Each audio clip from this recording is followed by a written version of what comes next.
president wants this bill to pass. The senator was wrong. The president put out a Truth Social post addressing it, and then the senator announced he's no longer running for office anymore. So I think that case has been closed.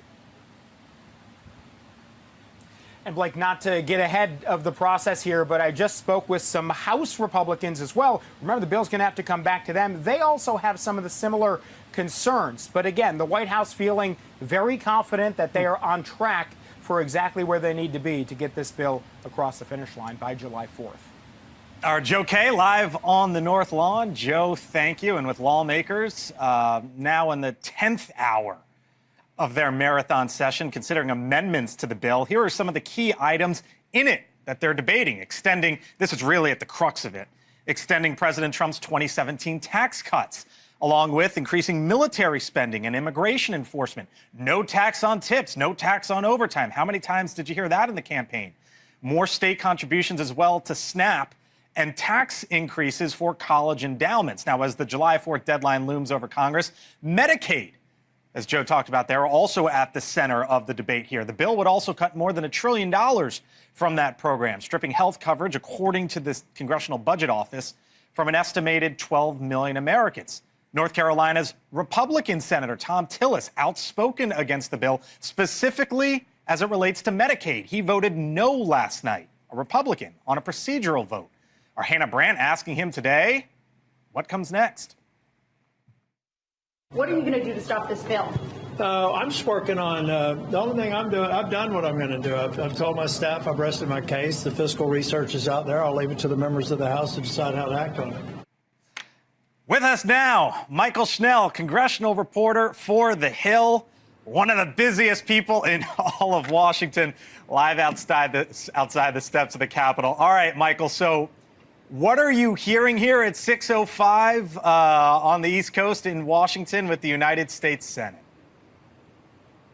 Yeah, hey, Blake, good evening. The Senate right now still working through this vote-a-rama. It's the process where senators in both parties can introduce as many amendments as they want to try to put their mark on this bill. Now, this is the last step before the Senate can hold a final vote on this big, beautiful bill. It's unclear how much longer the vote-a-rama is going to run, but it's also unclear if this bill has the votes to pass in the Senate. Now, look, the math here. If all Republicans can only afford to lose 3 votes if all Democrats vote no and if there's full attendance. Now, we already know that 2 of those no votes are accounted for. Senator Tom Tillis, who you heard from just before, and Senator Rand Paul, which means that if 2 or more join the fray, this thing is over. Now, we're already hearing from some folks who are on the fence, 2 names to keep an eye on, Senator Susan Collins and Lisa Murkowski. Susan Collins, just speaking to reporters a few minutes ago, say she is still considering voting against this. She's still leaning against it, but she's not making a final decision until she parses through all the amendments and sees what the final product looks like. But look, Blake, as we are nearing closer, hours away likely from that final vote, this thing is far from certain to clear the United States Senate. All right, our Michael Schnell, she would know, live in front of the Capitol, back with us here later in the show. Michael, thank you. Joining us now is the Republican congressman from the state of Florida, Greg Steube, back with us once again here on the Hill. Congressman, thanks for the time. Yeah, anytime.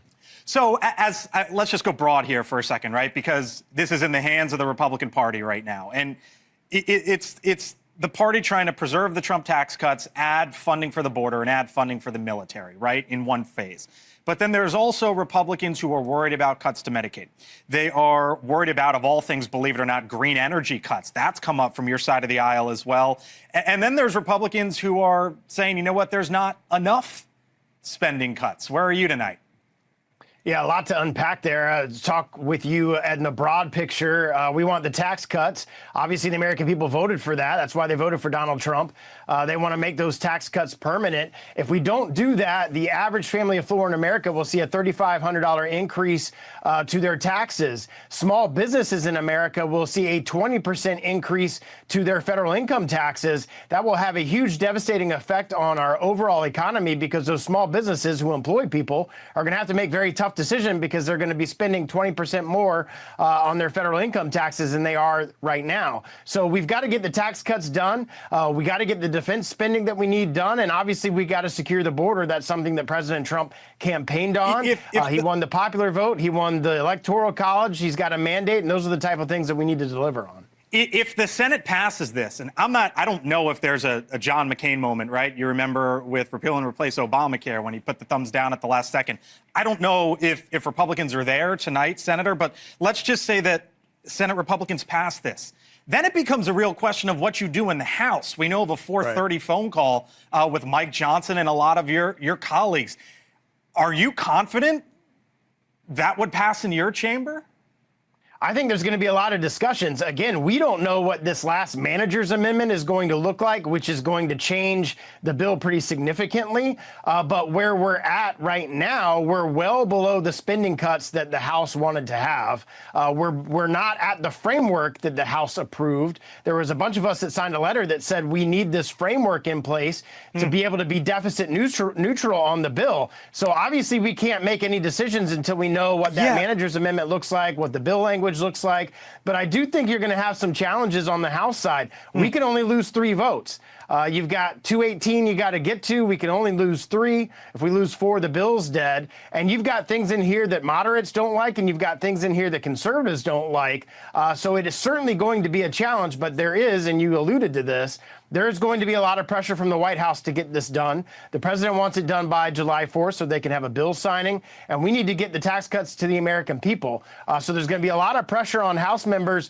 Look, there's things in there I don't like. There's things in there moderates don't like. Are you good with spending, tax Congress? Policy benefits the American people. Are you good with spending, Congressman? Because I'm looking at federal debt by year, and let's show it. The blue is obviously for Democratic presidents. The red is obviously for Republican presidents. When you're talking about the national debt, Congressman, it rose by $9 trillion in the first Trump term. And I hear you say, there's spending cuts in there, but that thing is going up and right as far as the eye can see, with or without this bill.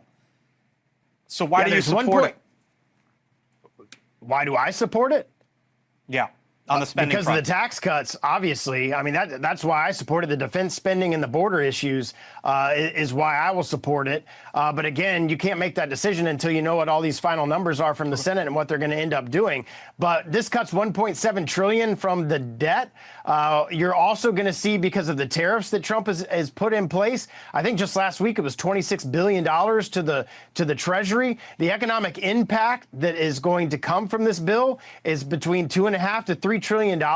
You're not concerned about those things. You're not concerned about $55 trillion in debt in the next decade or so, hitting that number? Well, I'm concerned about the debt, absolutely, and that's why I signed on to the letter as to the House framework as it related to spending. I'm absolutely concerned about the debt, and we have to get that under control. And this bill helps by doing that, by cutting $1.7 trillion. It would have cut more than that. The House's bill that we sent over to the Senate would have cut more than that, but the parliamentarians struck a lot of our pieces of this bill, which cut a lot of the spending cuts. Let me leave you with this, Congressman, because you talk about the pressure from someone else, Elon Musk. Every member, and I'm quoting here, every member of Congress who campaigned on reducing government spending and then immediately voted for the biggest debt increase in history should hang their head in shame, and they will lose their primary next year if it is the last thing I do on this earth. Elon Musk this afternoon. How would you respond?